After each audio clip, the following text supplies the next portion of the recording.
Did the New Year's happen? Beyond the obvious things happening in the United States right now, I hope everybody did get to enjoy a relaxing and safe holiday in 2021. Happy New Year's to you and all yours, and I'm so thankful that I've had you all through 2020, and I really, really am grateful that you're here in 2021, continuing to imbibe whatever content I'm putting out now, which is absolutely consistent. Listen, 2020 was a shit show for everybody for different reasons, and a lot of the same reasons. I'm not going to get into it. Suffice to say, though, for reasons, 2020 was also probably the most inconsistent my channel has been in terms of content production. Entire weeks sometimes where I only had a video go up or no videos go up, which has happened sometimes. Not saying I am blaming myself for it. This year has been the hardest for me personally for reasons beyond even what's happening out there. But it's still something that I think is worth saying to you all so you understand that the sparseness of the videos isn't because I'm leaving the channel or anything.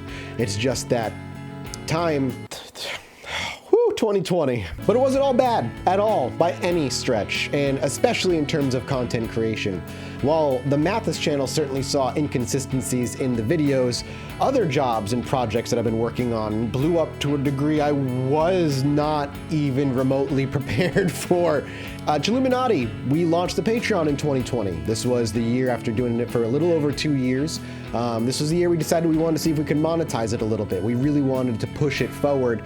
But all three of us are so busy that getting everybody together once a week meant people had to pull time from other projects instead. And to do that, there needs to be compensation. I can't be asking these boys to be coming to this, podcast every week and say, please, sacrifice your time. And people, the viewers and listeners have been really, really eager for a weekly episode. So we launched the Patreon with a lofty goal in our minds of $5,000 a month, which would allow us to hit weekly episodes. It would be enough money for us to pull time from all of our schedules. Internally, to give you an idea, me and Alex were saying maybe we'll make $1,000, split 3 ways, $300 each. That'd be helpful. And we could actually start doing maybe a little side things or not full on every week, but we might be able to do a little extra content. And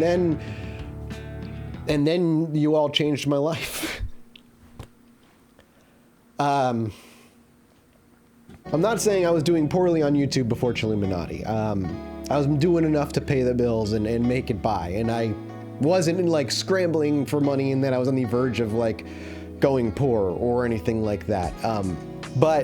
So that's kind of my baseline experience with Patreon. And so when we did it for Chilluminati, I didn't know what to expect. I genuinely had no idea, but I thought it wouldn't be huge. I didn't know in 3 months we were going to be at $7,000. I didn't know our audience was so big at the time. It was almost like a catalyst. We launched the Patreon. Within 3 months, we had $7,000. We got picked up by an ad agency, like most bigger podcasts do, for sponsorships. This enormous Discord community now. It's just, you watch a lot of shows, right? Movies, read a lot of books, where somebody's life is changed overnight. But it doesn't, it's like 1 in a million for one. My life changed overnight. And 6 months later, I still don't get it. I am a mixed emotional bag of incredibly proud of the work that we've put into that show. Proud of the work that I've put into that show. But grateful for my 2 friends doing this with me. Grateful for the insane support from everybody. Grateful for...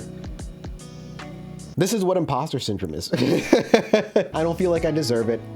Thank you so much for allowing me to do this.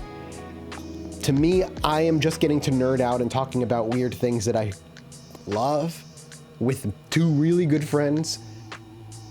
And people, for some reason, find it entertaining. Thank you. Chilluminati in other ways has actually totally affected my 2020 for the better as well. It made me realize my strengths as an entertainer, what I'm best at, and I really leaned into it. It's storytelling in a lot of ways.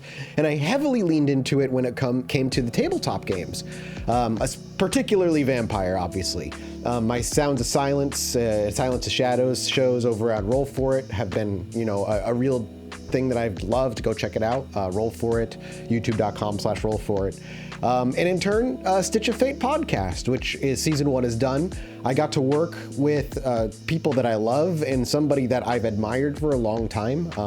Mark Meir, the voice actor of Commander Shepard, is one of the players in that game, and we're about to start season 2, recording it at the very least, and you'll be seeing that in February. That's nuts to me. That's crazy to me. It's like, that's cool. I get to work with people that I love. That's so fucking cool. 2020 was also me taking a step away from things when I needed to. We've already talked about the way I handled videos in 2020, but also lost initiative. I've already talked about it on Dan Giesling's podcast. If you want to go listen for the full story, go check that out. But after a talk with Scott, there's just, for now at the very least, no reason for me to be a part of Lost Initiative. It's more work than I have the real time for, and there's a lot of stressors that go along with it. And Scott wants to go big with it, and I am not in a place where I am able to put the kind of energy into that project that it needs to pop. And in essence, I was holding him back. After a talk, that was clear, and not because he was saying it. He never said, though. I'm not throwing Scott under the bus. It became clear to me personally that that's what was going on. And after we talked, I'm glad that I no longer am going to be holding back the potential of that show. Scott is an incredible dude, one of my best friends, and that channel and that project is in great hands. And in about a month or so, him and I will talk about my returning, if that really is in the picture for right now. But that's not anything worth.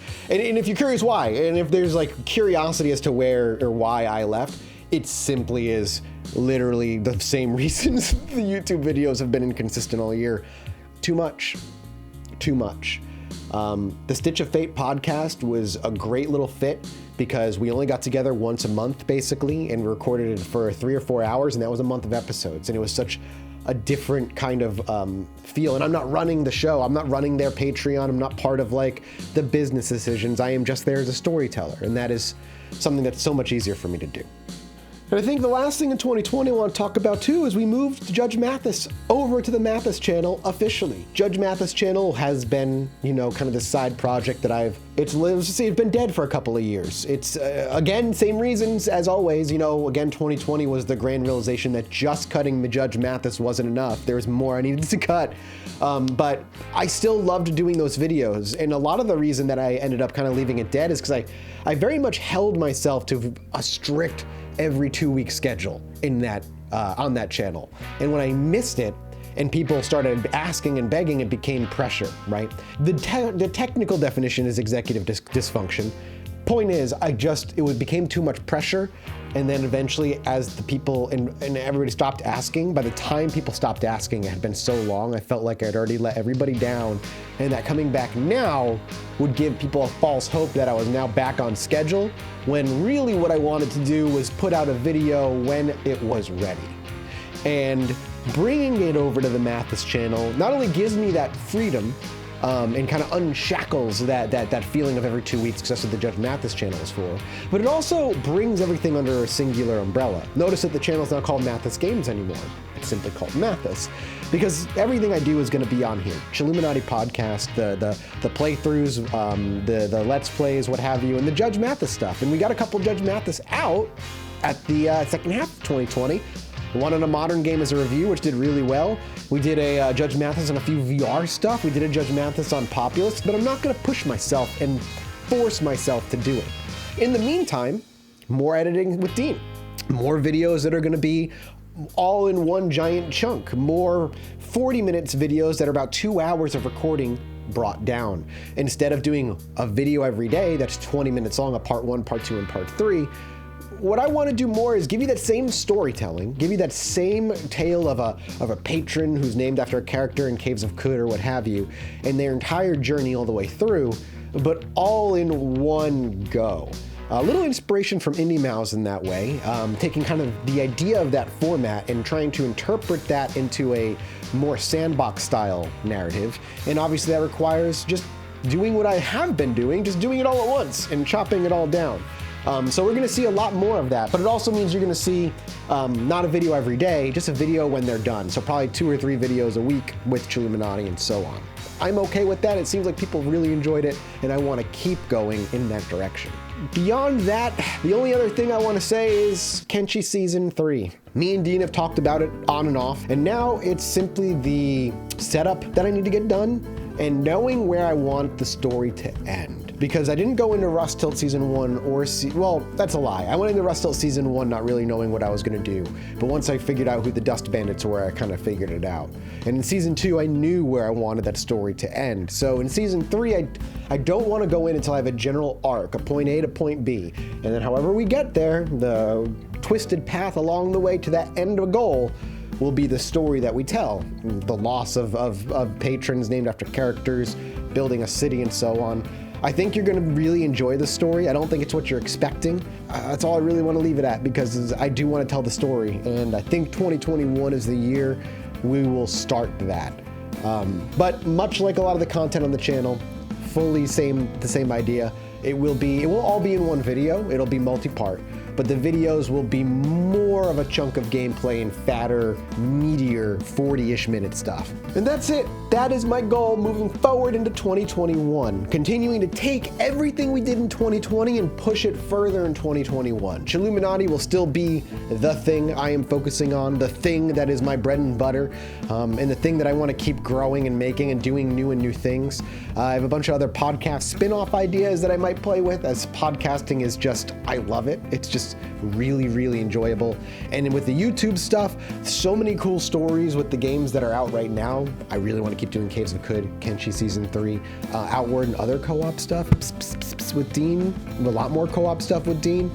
And then there's a bunch of games coming out this year that I'm excited to cover as well. And then Judge Mathis, just as soon as they're done, you're gonna see them. You might see more videos like this.